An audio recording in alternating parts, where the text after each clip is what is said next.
Well, welcome to Florida. We have just crossed the border and welcomed here with orange juice, freshly squeezed, and grapefruit juice. But I wanted to take a minute. I know it's a little late in the day, but to discuss what we talked about yesterday from Matthew chapter 21, verses 20 to 22. And in those verses, we find that Jesus telling his disciples that they can do amazing things if they trust God, if they believe God. They could tell this mountain to be cast into the sea and it would go into the sea. The fig tree that it would not produce and it would not be able to produce.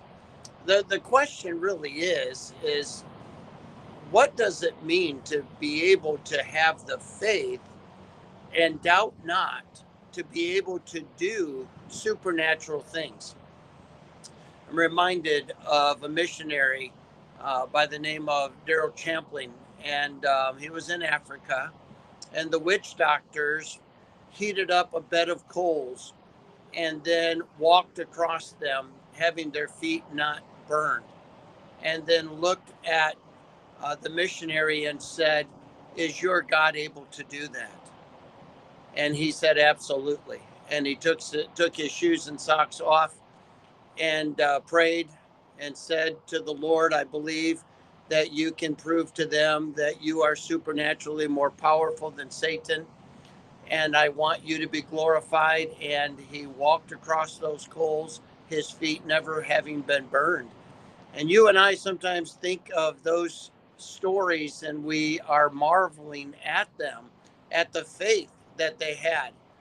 But we have to remember that these are not things to draw attention to ourselves.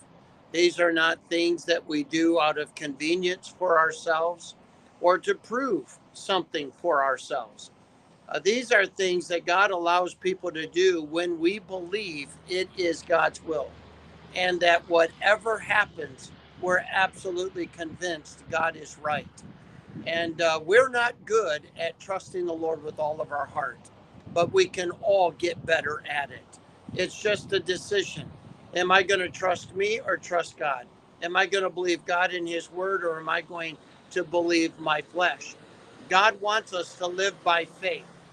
And Hebrews 11:6 says it is impossible to please God without faith. And so God wants us to trust him completely.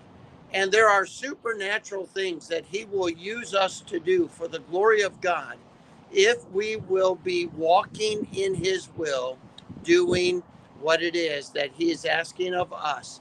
And then when opportunities come, that we ask God for a clear leading as to what he would have us do to glorify his name, to demonstrate an accurate reflection of who he is. God says, I will not allow you to be limited inside of my will. So everything that is my will for you to do, you will be able to do that. And what a confident place for us as Christians to